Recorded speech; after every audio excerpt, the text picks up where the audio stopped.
성불하십시오. 반갑습니다. 전국에 계신 불자 여러분 반갑습니다.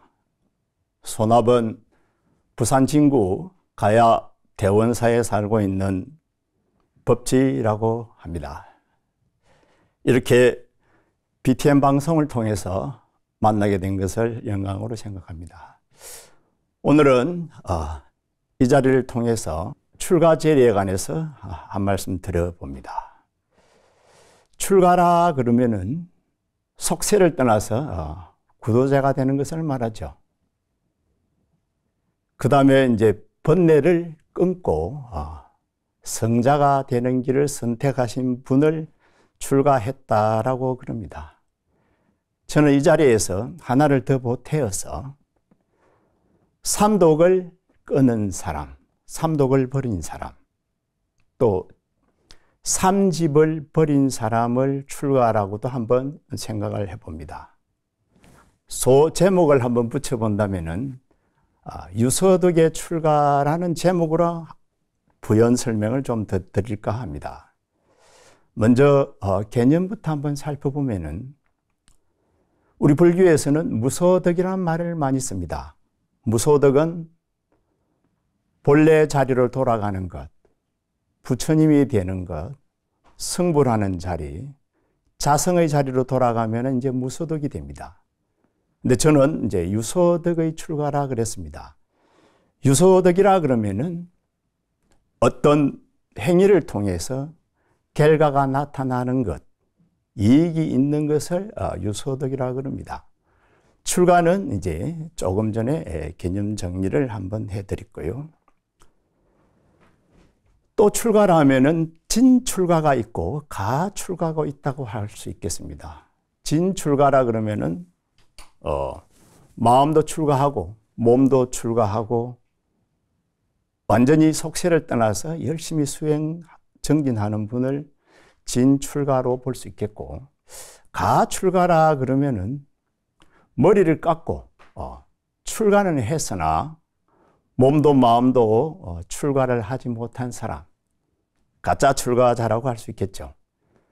출가 그러면은 당연히 출가의 선두주자가 우리 부처님이죠.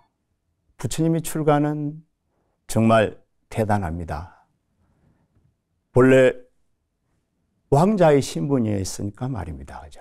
이것저것 모든 것을 다 가지신 분이 모든 것을 버리고 출가한다는 것은 정말 쉬운 일이 아닌데, 그래서 이미 그 전생부터서 이 세상에 오실 적에는 우리 중생들에게 여법한 출가의 길까지 보여주기 위해서 오셨다라고 이렇게 저는 생각합니다.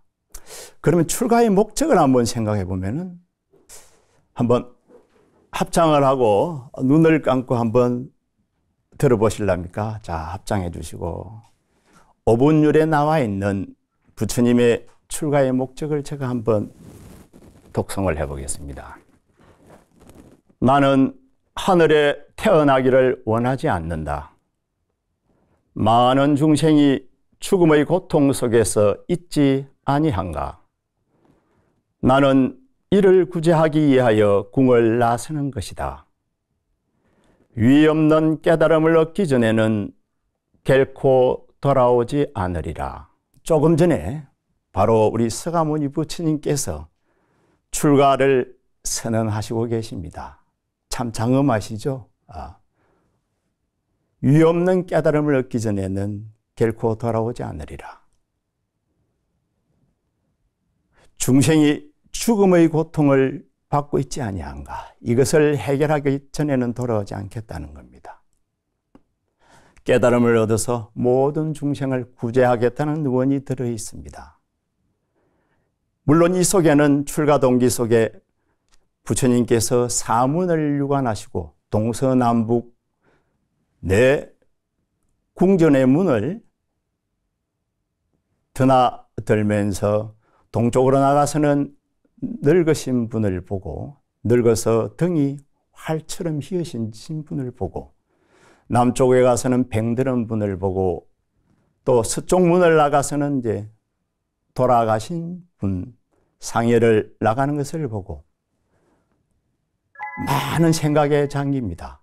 바로 생로병사의 고통을 직시하게 되는 것이죠.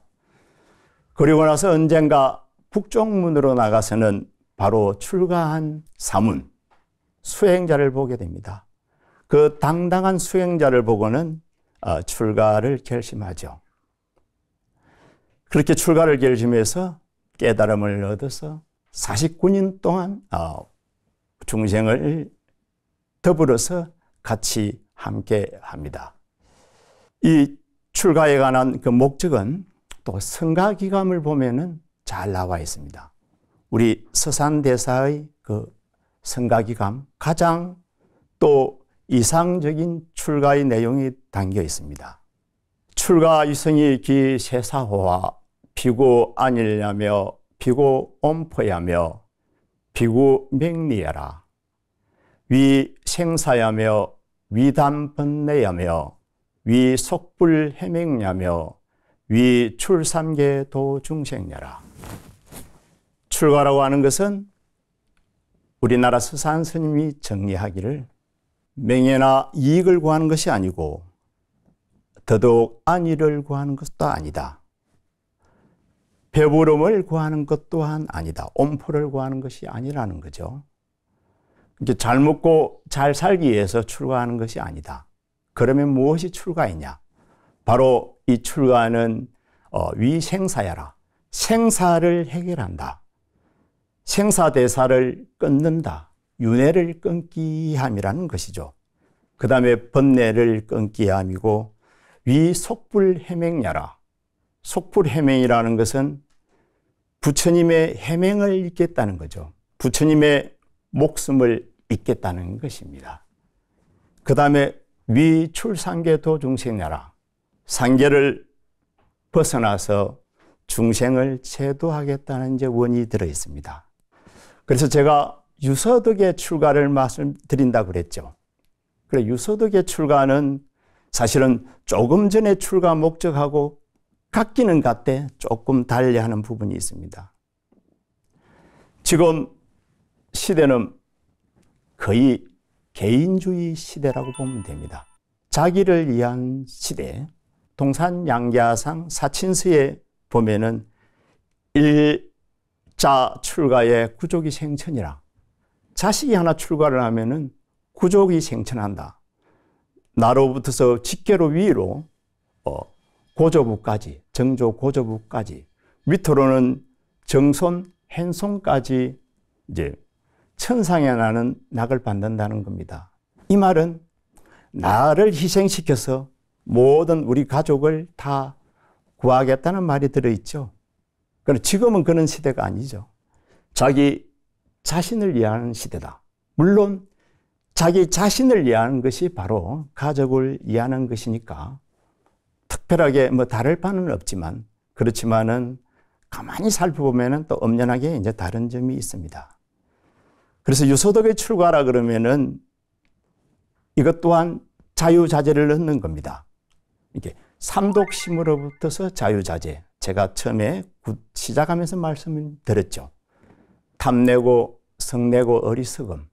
우리가 살아가는 세상은 어쩌면 삼독심으로 가득 차 있습니다. 이 세계로부터서 한번 자유로워질 수 있다는 겁니다. 출가를 하면은. 다른 말로는 그냥 스트레스로부터서 출가가 이루어진다. 그 다음에 저는 여담 삼아 한 번씩 말을 하는 게 있는데, 삼독, 그것을 다른 말로 삼집으로 한번 표현해 봅니다. 아집, 고집, 그 다음에 터집까지. 터집. 앞에 한자를 더 붙이면 이제 생터집이 되죠. 이 세 가지가 있다면은 저는 출가를 해도 승부를 못 한다. 그러면 출가를 한다면은 해능 스님 말처럼 속세에 있더라도 진정으로 불자가 되어서 출가를 한다면은 삼독과 이 삼집을 떠나면은 어디에 있으나, 몸은 어디에 있으나 이제 진정한 출가가 된다고 이렇게 이야기합니다.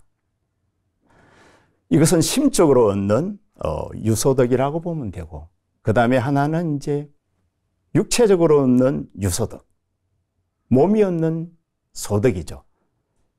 진정 부처님 제자가 된다면은 건강할 수 있다는 겁니다. 건강해진다는 겁니다. 항상 건강할 수 있다는 겁니다.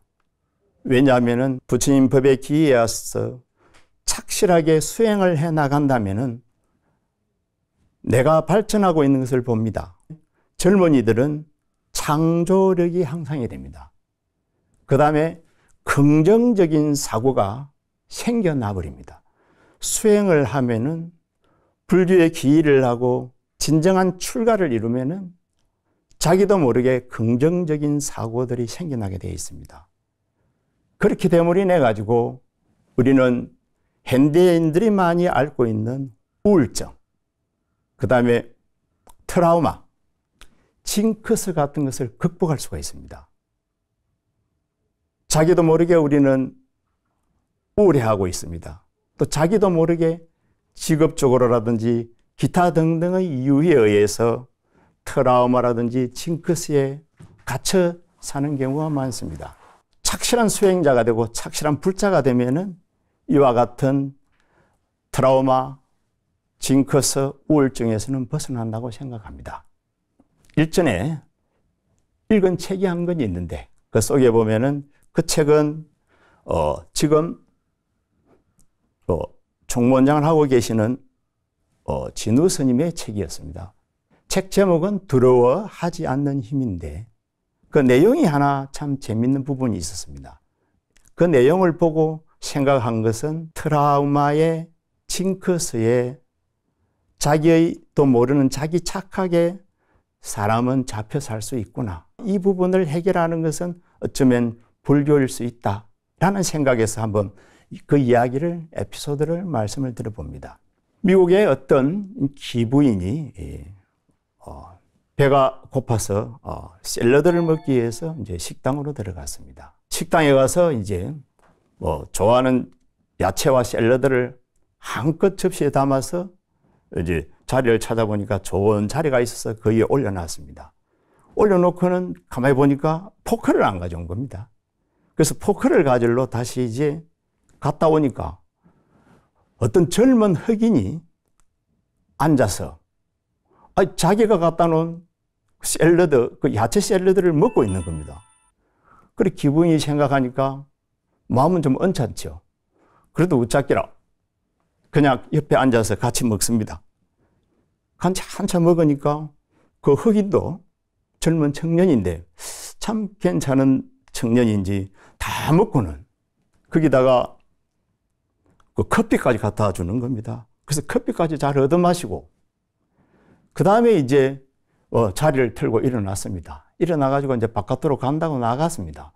나가다 보니까 자기 핸드백을 안 가져온 겁니다. 핸드백을. 바로 뛰어 들어갔죠. 들어가서 보니까 핸드백도 없어지고 그 흑인도 온데간데 없습니다. 큰일 났죠. 그래서 허겁지겁 마음을 가다 놓고 주위를 한번 쭉 돌아보니까 옆에 그 테이블에 자기가 갖다 놓은 샐러드가 그냥 그대로 남아있고 자기의 핸드백까지 그냥 그대로 있는 겁니다. 이게 어찌 된 겁니까? 자기가 착각한 거죠. 일종의 자기의 트라우마라든지 징크스 같은데 갇혀서 자기도 모르게 그 젊은 흑인을 보는 순간 생각이 완전하게 자기의 이성을 잃다시피 한 거죠. 그러다 보니까 이와 같은 이제 해프닝이 벌어진 겁니다. 그래 이와 같은 해프닝에서 자유롭기는 좀 어렵습니다. 그러나 여기 계신 이 방송을 보시는 분들도 이런 경험이 많을 겁니다. 그럴 적에 우리는 정말 마음을 한번 가다듬는 불자가 된다면은 내가 불자가 된 게 정말 다행이다. 내 마음을 잘 챙기는 내 자신이 정말 아름답구나 하는 것을 이제 느낄 수가 있습니다. 그래서 유소득이 출가해 저는 트라우마라든지 징크스, 우울증 같은 것도 극복할 수 있습니다. 절에 와가지고 우리 절에도 그렇습니다. 잠불가도 부르고 봉사활동을 한번 해봐요. 시간 나면은 우울증이 올 수 있겠습니까? 그래도 온다면 할 수 없지 뭐. 그래도 온다면 절로 와야 되겠죠. 가까운 절로 말입니다. 그 다음에 하나 제가 조금 더 실제적인 그 수행을 하게 되면은 우리 마음에서 무슨 일이 일어나는지 이것을 좀 더 과학적으로 우리 뇌에서 무슨 일이 일어나는지를 한 번 더 설명을 하고 이제 마칠까 싶습니다. 우리가 평소 때 마음을 쓰고 일상생활을 하는 상태를 우리는 불교에서는 이제 마음의 상태라고 해야 되는데, 이제 심리학자, 뇌과학자들은 이걸 이제 뇌파의 상태라고 그럽니다. 그럼 뇌파의 상태가 많이 들어봤을 줄 아는데, 알파 상태랍니다. 알파 상태. 이건 뇌파가 한 12에서 14Hz로 움직이고 있는 진동하는 상태에서 우리는 일상생활을 해 나갑니다. 이때 또 일상생활이 잘 해진답니다. 이것은 내 마음이 외적인 상태에서 이와 같은 일상생활을 정확하게 할 수가 있다는 겁니다.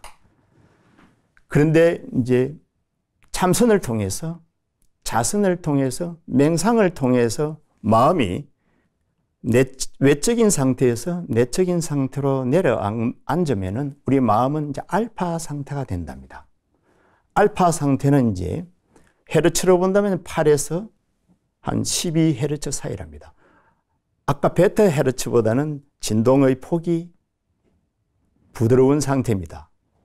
이때에는 우리가 기도를 하고 있다든지 정진을 하고 있을 때 이 뇌파 상태가 이렇게 일어난답니다.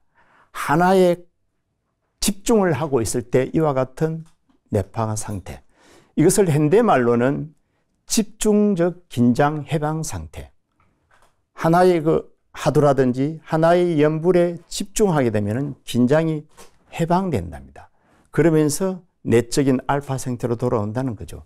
이때 기억력이 증가하고 스트레스가 해소된다는 것을 데이터를 통해서 아까 뇌파 측정기 센서를 통해서 정리가 됐다는 거죠. 이와 같은 것은 오로지 선정, 참성, 수행, 기도로 통해서 이와 같은 것이 이제 밝혀진 거죠. 진짜 참나를 만나보고 싶다면은 마음의 출가로부터서 이제 이것이 이루어진다고 이렇게 한번 생각해 봅니다. 아무쪼록 전정한 부처님 법으로 한번 출가해서 종불구생이라 종법화생이라 부처님의 입으로 한번 다시 태어나보고 부처님 법으로 다시 한번 태어나보기를 발언해 봅니다. 성불하십시오.